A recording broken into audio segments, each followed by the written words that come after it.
એમાં ઘરે આવવાનું એટલે થયું છે કારણ કે ભાઈ તારો પગાર કેટલો બરાબર. Good morning Istanbul. જો લઈ મજા આવી ગયો. આ પણ હવે જિંદગીમાં એક યાદ રહેશે કે ભાઈ આપણે ઇસ્તાનબુલમાં ફરતા હતા. એમાં લગભગ કોઈને હારે એવો બનાવતો નહીં બન્યો કે કોઈનો ઠેલો કોઈ લઈને ભાગી ગયો હોય. એટલે અહીંયા બધું રામ ભરોસે હાલે છે ભાઈ, કામકાજ બધું.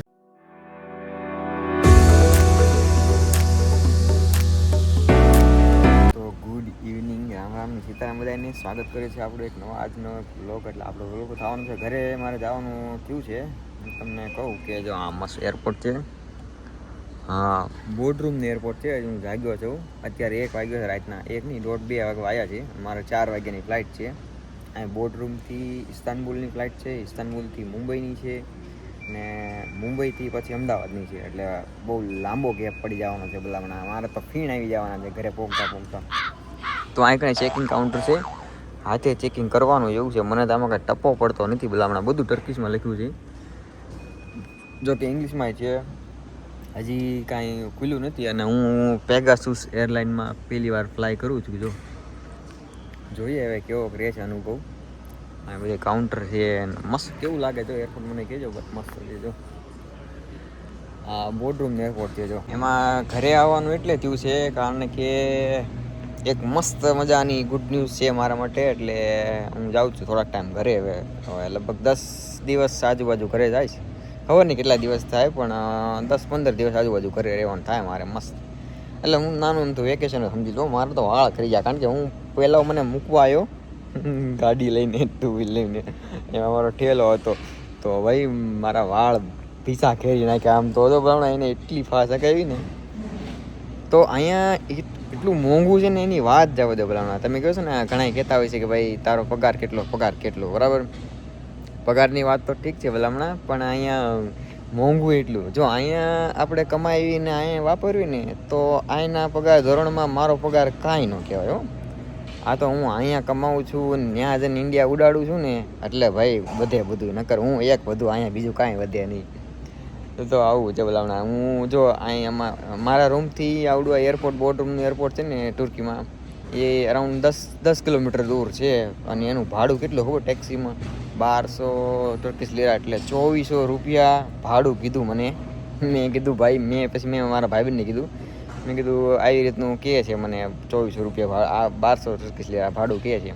એ કે હાલ કે હું તને મૂકી જાઉં. તો એ ગાડી લઈને મૂકી ગયો. તો મારે કામ થઈ ગયું. તો હવે સફર તો બહુ લાંબો થવાનો છે. જોઈએ હવે થાકી જઈશું. હું તમને સીધા છે ને ઇસ્તાનબુલમાં મળાવું. અહીંથી બોર્ડરૂમથી ઇસ્તાનબુલ લગભગ 1.5 કલાકનો રસ્તો છે ફ્લાઇટમાં. હવે હું પેગાસુસ એરલાઇનમાં પહેલી વાર ફ્લાય કરું છું. જો પેગાસુસ એરલાઇન તો ભાઈ હાવ સસ્તી છે. આપણે સસ્તું જ પકડીએ છીએ ભલાણા. કારણ કે અને ઇસ્તાનબુલથી પાછું ઇન્ડિગો છે. એટલે એ હાવ સસ્તું છે. નકર તો ભાઈ આ ભૂકા કાઢી જાય. હું તમને આવડા લોકોએ મારી એક વખત ફ્લાઇટ ટિકિટ બુક કરી હતી 1,51,000 રૂપિયામાં. એને અમદાવાદથી અહીંની બુક કરી હતી 1,51,000માં. તોય 3 કટકા કર્યા તોય અહીંયા પહોંચાડ્યો ને. તોય આ લોકોએ 1,51,000 રૂપિયાની ફ્લાઇટ બુક કરી હતી. જોકે એ તો હોટલે કરી હતી, આપણે નથી કરી એટલે વાંધો નહીં. પણ મેં કરી હોત તો હું મારી હાથે કરું ને તો અંદાજે 40-50 હજારમાં હું કરી નાખું. આ લોકોએ 3 ગણામાં કરી. ખબર નહીં કઈ રીતે કરી હોય. તો અહીંયા ઓટોમેટિક શું કહેવાય, લગેજ ચેક કરવાનું હતું. હાથે કર્યું છે આપણે. થઈ તો ગયું છે. જો આપણો ઠેલો જાય છે હવે રેડી. તો આવી રીતનું છે અહીંયા. મસ્ત થઈ ગયું છે આપણું લગેજ ચેકિંગ ઓટોમેટિક. એટલે આપણે હાથે કરવાનું ચેકિંગ છે. આ કોઈ માણસ કોઈ નથી બેઠું હોય. ઘડીક તો આપણને ખબર ન પડે, પણ કોકને જોઈને આપણે શીખી જવાનું બીજું. ચાલો હવે જઈએ આપણે આપણા મેઇન લોકેશન ઉપર. અહીંથી હજી પોલીસ ચેકિંગ કરવાનું નામ નથી એમને. હજી બહુ લાંબી લપ છે એલા ભાઈ. તો મને એક વસ્તુ ખબર નથી પડતી કે ભાઈ આ લોકો પાણીની બોટલ કેમ કઢાવી લે છે મારા બેટા. કાંઈ નહીં, બેગ ચેક કર્યો અને પાણીની બોટલ કાઢી લીધી. બાકી તો બીજું શું કરે આ લોકો. બાકી ખબર હતી બેગ પાણીની બોટલ મેં મેન બેગેજમાં નાખી દીધી છે. ઇસ્તાનબુલ જઈને પીવા થાય ને એટલી ભારે કરી એમાં નાખી દેવાની હતી. હવે ઠેલો અહીં મૂક્યો અને બેસી ગયા છીએ. મસ્ત કેટલા વાગ્યા જો મસ્ત બહાર કેફે બેફે છે. અને રાતના વાગ્યા છે 3 વાગ્યા છે. 3 વાગવા આવ્યા છે. અને આપણી ફ્લાઇટ જો અહીંયા આવવાની છે. હું લખ્યું ટર્કીમાં કાંઈ ખબર પડતી નથી, પણ ગેટ નંબર 102 છે એટલી ખબર છે. જો અહીંયા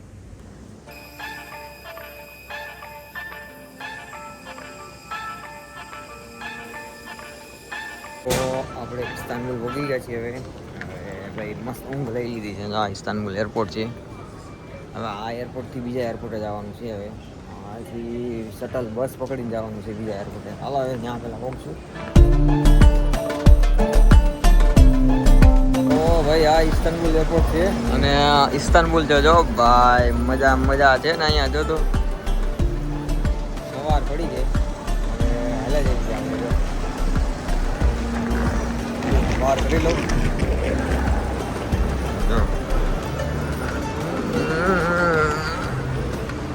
આ પણ હવે જિંદગીમાં એક યાદ રહેશે કે ભાઈ આપણે ઇસ્તાનબુલમાં ફરતા હતા. મજા આવી ગઈ ભાઈ.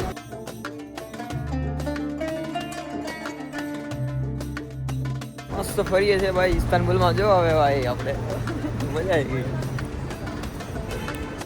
તો પછી આપણે એક એરપોર્ટથી બીજા એરપોર્ટ જવા માટે જો આપણો લગેજ ટેગ કેન્સલ છે અને બસમાં પણ આવી રીતે ટેગ આપે છે. એક ટિકિટ લઈ લીધી છે. ટિકિટ આવે 515 લીરાની. ભલામણ અહીંથી કંઈક 70 કિલોમીટર જેટલું એક એરપોર્ટથી બીજા એરપોર્ટ થાય છે અને 515 એટલે ઇન્ડિયાના 1100-1200 રૂપિયા થાય 60 કિલોમીટર જવાના. જો ને આ એ જ પુલ છે જે યુરોપ અને એશિયાને જોડે છે. એશિયા એટલે કે આ અડધો ભાગ, આટલો ભાગ છે ને થોડોક તુર્કીનો, એ યુરોપમાં ગણાય છે. તો જો આ પાણીની આ બાજુ યુરોપ સાઈડ ગણાય છે અને પાણીની આ બાજુ આપણે એશિયન સાઈડ ગણાય છે. તો પુલ પાર કરવી છે. જો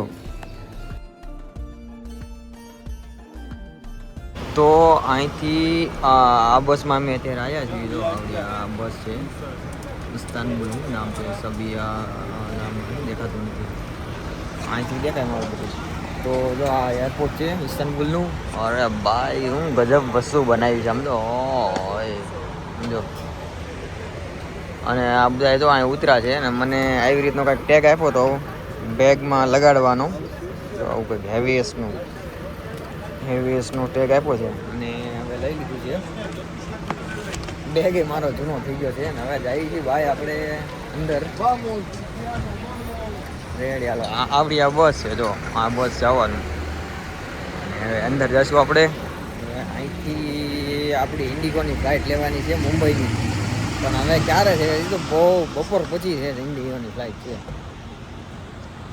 ઘડીક બેસી આડાવા થાય આમ તે નામ મેં કીધું થોડોક બહાર એક મસ્ત આંટો મારતો હોઉં અને અહીંથી આવ્યો છો તડકો ખાવા. અત્યારમાં સવાર પડ્યું છે. જો હવે મારી ફ્લાઇટ હતી 5 વાગ્યાની, 6 કલાક 1.5 કલાકમાં પહોંચાડી દીધો અને હવે આ એરપોર્ટ ઉપર ઊભો છું. જો મસ્તીનો થોડોક સવારનો તડકો લઈ લો. એટલે આ હું પહેલાં એરપોર્ટ ઉપર ઉતર્યો હતો ને, એરપોર્ટ આમ યુરોપ સાઈડ કહેવાય. યુરોપિયન એરપોર્ટ કહેવાય. આમ તો યુરોપ સાઈડનું કહેવાય છે અને આવડું આ એશિયન સાઈડનું કહેવાય છે. ઇસ્તાનબુલ એક જ સિટીમાં પણ બે એરપોર્ટ છે એમ. અને જો મસ્ત છે ભાઈ સિટી. જો ઇસ્તાનબુલ, ગુડ મોર્નિંગ ઇસ્તાનબુલ. જો લઈ મજા આવી ગયો.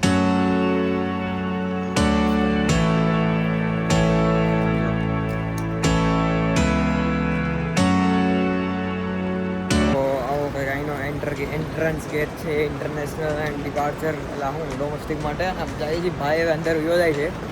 જોઈએ અંદર આટા મારશું. તો હવે આપણે આવી ગયા છીએ ઇસ્તાનબુલ એરપોર્ટની અંદર. હા જો મસ્ત એરપોર્ટ છે. આમ જો ભાઈ કેવું મસ્તીનું એરપોર્ટ. સમજો જોઈએ આપણું કાઉન્ટર ખુલી ગયું છે કે નહીં. એમ તો હું 5-6 કલાક પહેલાં આવ્યો છું.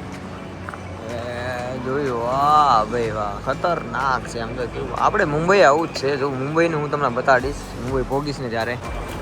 અહીંયા આટલી બધી ફ્લાઇટ લાગેલી છે. આમ તો આટલી બધી ફ્લાઇટો લાગેલી છે. પેલા અહીંયા કાંઈ અતો પથ્થો જ નથી લાગે એવું. પેલા પહેલી વખત આવી હું એટલે હું ઓલી એક વખત હું ફ્લાઇટ મારી મિસ થઈ ગઈ હતી ને, એટલે જ મિસ થઈ ગઈ હતી આના કારણે. ત્યાં એટલી બધી ફ્લાઇટ હતી એટલે આપણે કંઈક હોવાની જગ્યા ગોતી લઈશું. મસ્ત 2-3 કલાક 4 કલાક ઘોંટી જવું છે અહીં એરપોર્ટમાં. કારણ કે એક વખત મેં 24 કલાક અહીં ગાડી હતી. 7 વાગ્યાની ફ્લાઇટ મિસ થઈ ગઈ હતી. આવતી સવારે નહીં સાંજે 7 વાગ્યાની. એટલે મને તો ખબર ભાઈ ખૂણા ખબર પડી ગયા ટુર્કી હું ઇસ્તાનબુલ એરપોર્ટ. તો 3 કલાક પહેલાં આ લોકો કાઉન્ટર ઓપન કરી દે છે. જોકે છે ઇન્ડિગોનું કાઉન્ટર પણ કોઈ ઇન્ડિયન નથી ત્યાં આગળ કામ કરતું. વિચાર તો કરો પછી પહેલી વાર મેં જોયું ભલાણ આવું. તો પાસપોર્ટ લઈને આપણે ઠેલો લઈને આપણે નાખી દઈએ સીધો મુંબઈ મળશે. હવે ચાલો ચેકિંગ ચાલુ થઈ ગયું છે 3 કલાક. તો આપણે પણ આવી ગયા છીએ આ દુનિયાની ભાગદોડમાં. તમે જોયો કે ભાઈ લોકો બધા ભાગે જ છે, આમ તો ભાગે જ છે, દોડે જ છે ભાઈ. સમજો ભાઈ કોઈને કોઈ હારે કાંઈ મતલબ જ નથી. આવી રીતે દુનિયા હાલે છે. સમજો મસ્ત.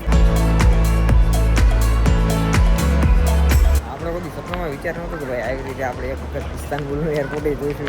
મસ્ત છે ભાઈ, દુનિયા જોઈ લીધી ભાઈ, મજા આવી ગઈ. ચલો મળશું સીધા મુંબઈ. જાય છે આપણે ઇન્ડિયા. ભાઈ આ છેલ્લી ફ્લાઇટ ઇસ્તાનબુલ ટુ મુંબઈ સાંજના 5-6 વાગી ગયા છે.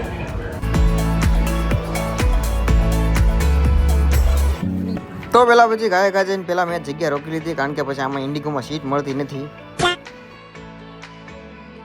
તો એમ તો અમારી ફ્લાઇટ કુલ ટોટલ 10.5 કલાકની છે અને મસ્ત ઉપર ચડી ગયા. કલાક પછી જો આવું ખાવાનું આપ્યું ભાઈ, મજા આવી ગઈ. ઉપર હવામાં ખાવાની મજા જ અલગ છે. તો એ પછી ખાઈ લીધું, પછી કંઈક બીજું કંઈક આપ્યું. કલાક પછી આ ભૂંગળું આપ્યું છે, ભૂંગળું અને કોફી મસ્ત દાબી છે. જો હું ઠેલો લેવા ગયો હતો. ઠેલો ફ્લાઇટમાં બેઠો હતો ત્યારે એને એમ કીધું હતું કે તમારો ઠેલો 12 નંબરના પટ્ટા ઉપર આવશે, 12 નંબરના બેલ્ટ ઉપર. પણ અહીંયા હું 12 નંબરના પટ્ટા ઉપર જોઉં છું, ખાલી છે, કોઈ નથી. એટલે અહીંયા પછી ખબર પડે મેં કોઈ પબ્લિક કેમ દેખાતું નથી. જોયું તો પછી એમાં લખેલું છે પછી અપડેટ થાય મારા ઘડી. એટલે તમે ગમે ત્યારે ઉતરો ને ત્યારે નવું અપડેટ એડ હોય ને હેઠા આવીને જોઈ લેવું. હવે બેલ્ટ નંબર 3 ઉપર આવે છે. એમ આ ડિસ્પ્લેમાં એમ બતાડે બેલ્ટ નંબર 3 આવે. ફ્લાઇટમાં એમ કીધું કે બેલ્ટ નંબર 12 ઉપર આવશે, તો બેલ્ટ નંબર 3 ઉપર જ આવશે. તો જો અહીંયા લખ્યું છે ઇસ્તાનબુલ અને આ પટ્ટા ઉપર આપણે ઠેલા આવે. હવે મેં હજી સુધીમાં લગભગ કોઈને હારે એવો બનાવતો નહીં બનાવે કે કોઈનો ઠેલો કોઈ લઈને ભાગી ગયો હોય. એટલે અહીંયા બધું રામ ભરોસે હાલે છે ભાઈ, કામકાજ બધું. જો આવું છે. હજી સુધીમાં તો એવું થયું નથી કે ઠેલા કોઈના લઈને વ્યૂ ગયું હોય. એવું હાલે છે બધું રામ ભરોસે ચાલે કે હાલે. હવે જોઈએ અહીંયા હવે બહાર હવે એક્ઝિટ કરીને હવે મુંબઈથી અમદાવાદની ફ્લાઇટ પકડવાની છે. હજી વાર છે 2 કલાકની, એટલે હું આરામથી જાય. તો ભાઈ મુંબઈ, વાહ ભાઈ વાહ. તો મુંબઈને જોઈને એટલું યાદ આવે, તુકારામ મુંડે યાદ આવે છે હવે.